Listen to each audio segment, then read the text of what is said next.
एक सौतेली बहन की बदल गई किस्मत। पिता ने अपनी लाडली बेटी को बचाने के लिए बांध दिया दूसरी बेटी को एक कुरूप अपाहिज के पल्ले। मगर ये क्या, वो तो निकला दुनिया का सबसे हैंडसम अमीर आदमी। देश ही नहीं, दुनिया में सबसे अधिक सुनी जाने वाली कहानी सुनिए सिर्फ कुछ मिनटों में। ये क्या पापा, आपने अपने फायदे के लिए उस कुरूप आदमी के साथ मेरा सौदा कर दिया।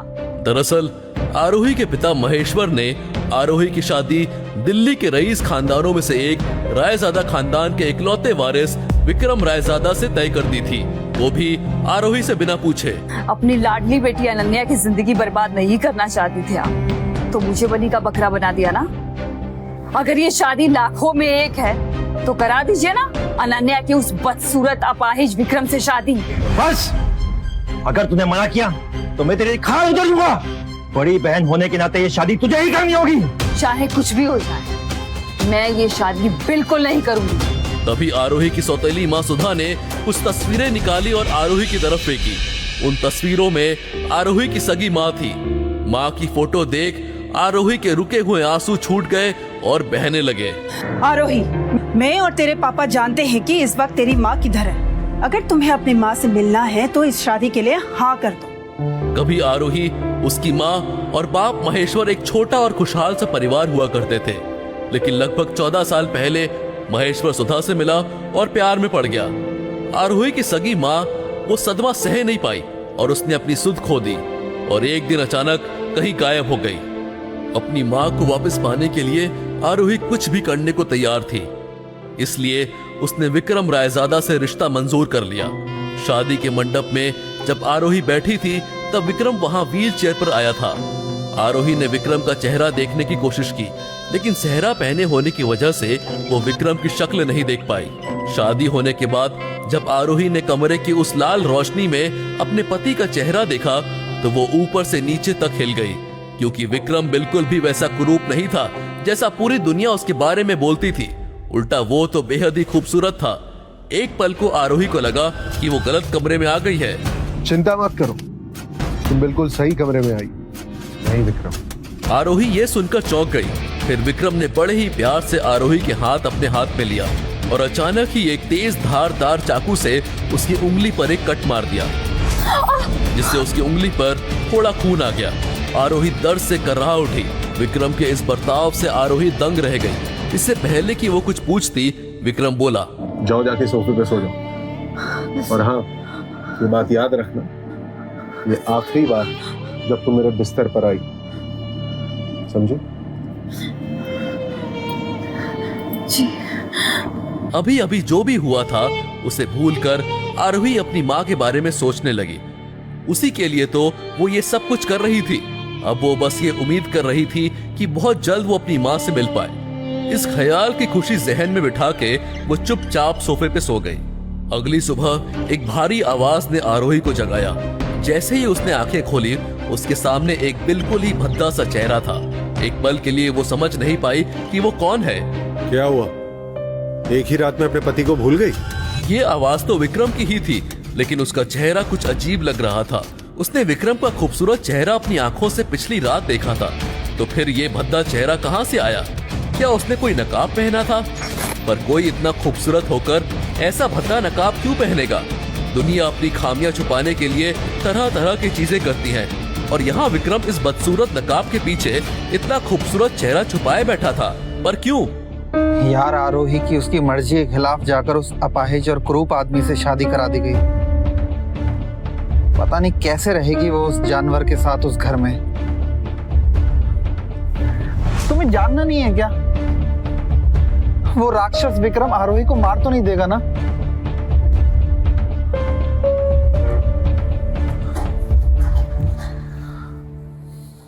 इस घर के बहुत से ऐसे राज हैं जो तुम्हें नहीं पता, और उन्हें ना ही जानो तो बेहतर रहे। ये लो, ये पहन लो। हमारे खानदान का रिवाज है कि घर की नई बहू 3 दिन तक यही साड़ी पहनती है। तुम यही कपड़े बदल सकती हो, मुझे तुम्हें देखने में कोई दिलचस्पी नहीं। और आरोही चुपचाप साड़ी बदलने लगी। उसके बदन से आ रही खुशबू ने अचानक ही विक्रम को उसकी ओर खींचे चले जाने पर मजबूर कर दिया था। ये तो वही खुशबू है जो उस रात मुझे होटल इंपीरियल में महसूस हुई थी। क्या आरोही वो लड़की है जिसने... नहीं, ये कैसे हो सकता है? लड़की तो... उस लड़की को तो... विक्रम पूरी तरह अपने ख्यालों में गुम था और आरोही वो लाल साड़ी पहनकर तैयार हो चुकी थी। जब विक्रम ने उसे उस लाल साड़ी में देखा तो देखता ही रह गया। लेकिन तभी वहां आरोही की सास इंद्रानी अपने नौकर के साथ आ गई। इंद्रानी आरोही को देखकर मुस्कुराई। बेटा, अब जल्दी से इस घर के लिए एक बच्चा लेके आना ताकि इस घर की खुशियां वापस लौट सके। विक्रम की हालत देखकर हमें ऐसा लगा कि इस खानदान ने विक्रम के साथ... इंद्रानी जो बात कहते कहते रुक गई थी वो आरोही समझ चुकी थी। हालांकि उसे ये नहीं समझ आ रहा था कि कोई माँ अपने बेटे के बारे में ऐसा कैसे कह सकती थी। बेटा, गलत मत समझना। विक्रम एक समय में बेहद खूबसूरत था, लेकिन पता नहीं किसकी नजर लग गई मेरे बेटे को कि उसे ये बीमारी लग गई। ये सुनकर आरोही के मन में और सवाल आ गए। विक्रम की माँ को भी नहीं पता था कि विक्रम असल में अब भी बेहद खूबसूरत है। क्या ये व्हीलचेयर भी एक नाटक है? इन सारे सवालों के बीच उसे विक्रम की कही हुई बात याद आई। इस घर के बहुत से ऐसे राज हैं जो तुम्हें नहीं पता, और उन्हें ना जानो तो ही बेहतर रहेगा। अच्छा बेटा, हमारे खानदान में ये रिवाज है कि शादी के बाद दुल्हा दुल्हन लड़की के घर में जाके बड़ों का आशीर्वाद लेते हैं। विक्रम तो वहां नहीं जा पाएगा, पर तुम होके आओ, दोनों के हिस्से का आशीर्वाद लेके आना, और हम तुम्हारे साथ एक गाड़ी भेज देंगे। जी मम्मी जी। आरोही तो वैसे भी अपने मायके जाना चाहती थी, क्योंकि उसने उसके पिता महेश्वर की शर्त मानकर शादी कर ली थी। अब उसे महेश्वर से जाकर अपनी माँ के पते के बारे में पूछना था। अपने माता पिता को मेरा प्रणाम कहना और जल्दी आना, मैं तुम्हें मिस करूंगा। विक्रम की ये बात सुनकर आरोही ने उसकी तरफ देखा। वो जानती थी कि विक्रम बस नाटक कर रहा है। मैं भी तुम्हें मिस करूंगी। इंद्रानी ये देखकर बहुत खुश हुई। उसके बाद आरोही जाकर गाड़ी में बैठकर चल दी। यार, ये आरोही अपने मायके क्यों जा रही है? She hates her family ना? क्योंकि उसे अपनी असली मम्मी से मिलना है। पर मिथिला... पर छोड़ो, चलो, ऑफिस के लिए लेट हो रहा है। मेहरास मैंशन पहुंचते ही अनन्या ने ताने के साथ आरोही का स्वागत किया। माँ, देखिए ससुराल से अपने घर अकेले कौन लौटा है। क्या हुआ? ससुराल वालों ने पहले ही दिन घर से फेंक दिया क्या? पग फेरे की रस्म के लिए भेजा है मुझे। वैसे परिवार और रिश्ते की तुझे क्या समझ है? आरोही ने अनन्या को चुप कराने के लिए जब रायजादा खानदान की परंपरा के बारे में बताया तो वो उसे और उकसाने लगी। जीजा जी नहीं आए? अभी कैसे सवाल पूछ रही हो ना। जीजा जी अपना ऐसा चेहरा लेकर दुनिया के सामने कैसे आएंगे ना। वैसे आ भी जाते तो अपनी व्हील चेयर में कहाँ घूमते रहेंगे, है ना। वैसे कल रात तुम्हें नींद तो बहुत अच्छी आई होगी ना। जीजा जी ने तुम्हें बिल्कुल परेशान नहीं किया होगा। चलो अच्छा है, इस बहाने तुम हर रोज चैन की नींद तो ले पाओगी। अनन्या की ये बोलते ही आरोही ने उसके मुंह पर तमाचा जड़ दिया और फिर से वही बखेड़ा शुरू हो गया। तूने मुझे थप्पड़ मारा, अब मैं तुझे नहीं छोड़ूंगी। अनन्या, तुझे अक्ल है क्या नहीं? तेरी बड़ी बहन ससुराल से आई है और तू ऐसे लड़ाई कर रही है। इस बात ने जितना आरोही को हैरान किया उतना ही अनन्या को भी। उसने मुझे थप्पड़ मारा और तूने तो कुछ किया ही नहीं होगा, है ना। अरे जरा सा 2 मिनट के लिए क्या मैं इधर उधर गई तो आरोही पे बदतमीजी करने लगी। चल बेटा बैठ, मैं तेरे लिए पानी लेके आती। और बता बेटी, कैसा है तेरा ससुराल? तू तो अब बड़े घर की बहू हो गई। जरा हमें ही बता, ये बड़े खानदानी रईस लोग कैसे होते हैं? अब तक आरोही भी यकीन नहीं कर पा रही थी, पर महेश्वर की इस बात से उसे एहसास हुआ कि ये सब सिर्फ एक नाटक है। नाटक को आगे बढ़ाते हुए आरोही ने कहा, पापा, विक्रम दुनिया के सबसे अच्छे इंसान हैं। जैसे अगर मैं उनसे कहूँ कि कोई उनसे सिर्फ अपने फायदे के लिए रिश्ता रखता है और वो रिश्ता रखने की जरूरत नहीं है तो वो तुरंत रिश्ता तोड़ देंगे। आरोही ने महेश्वर को तीखी नजरों से देखते हुए कहा।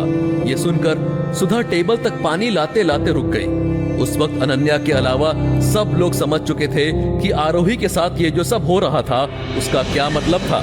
कितने घिरे हुए इंसान हैं आप लोग। पापा, मैंने सालों तक सब कुछ सहन किया है इस उम्मीद में कि एक दिन सब कुछ ठीक हो जाएगा, लेकिन आप तो मेरी जिंदगी का सौदा कराए।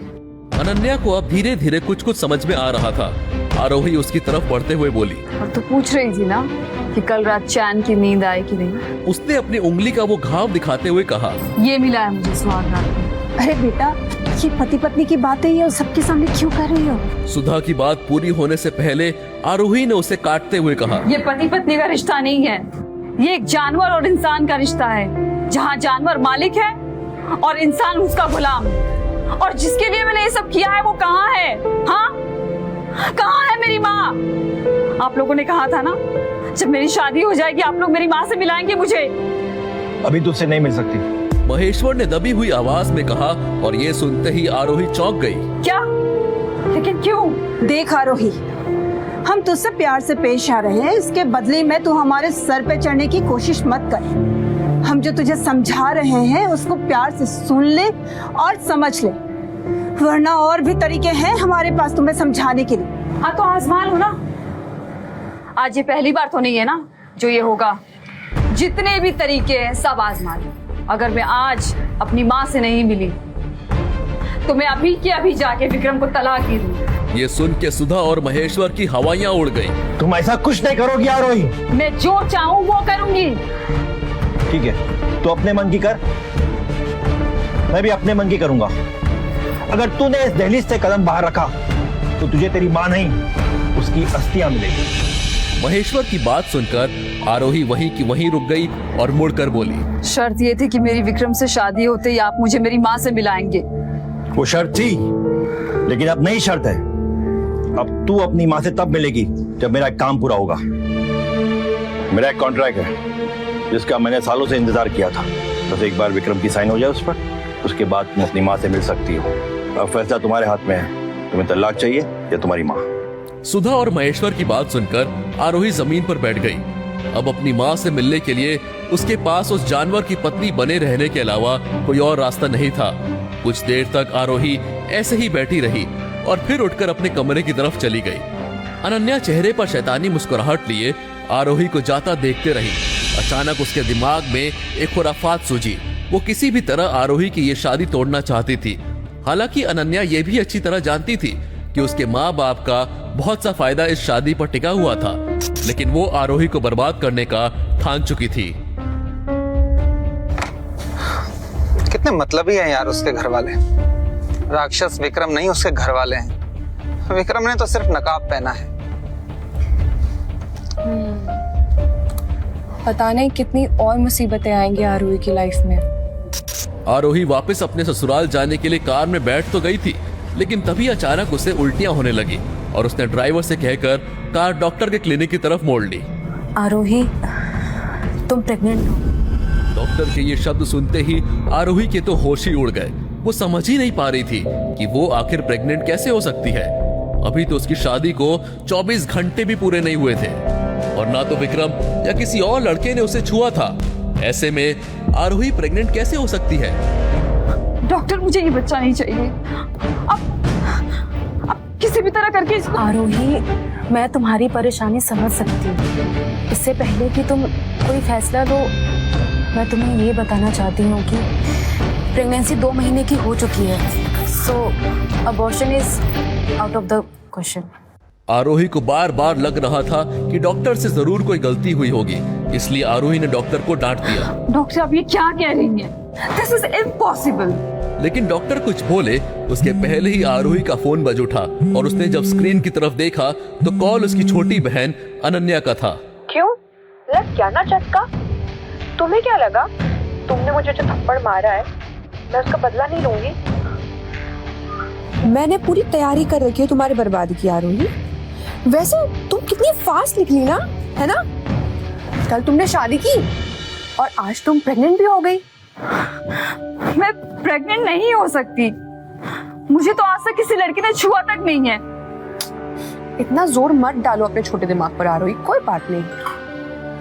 वैसे तुम अब कहीं की भी नहीं रही ना? बहुत बुरा हुआ तुम्हारे साथ आरोही। क्या मतलब? मतलब ये कि तुम्हारी प्रेगनेंसी के पीछे कुछ लोगों की कड़ी मेहनत है। पर ये सब कैसे हुआ जब मुझे किसी लड़की ने छुआ तक नहीं है? मैं प्रेग्नेंट कैसे हो सकती हूँ?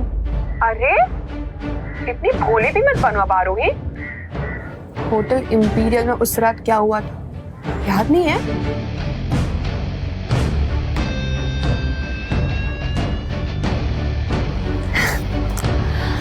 अच्छा जाओ, अभी टाइम वेस्ट मत करो।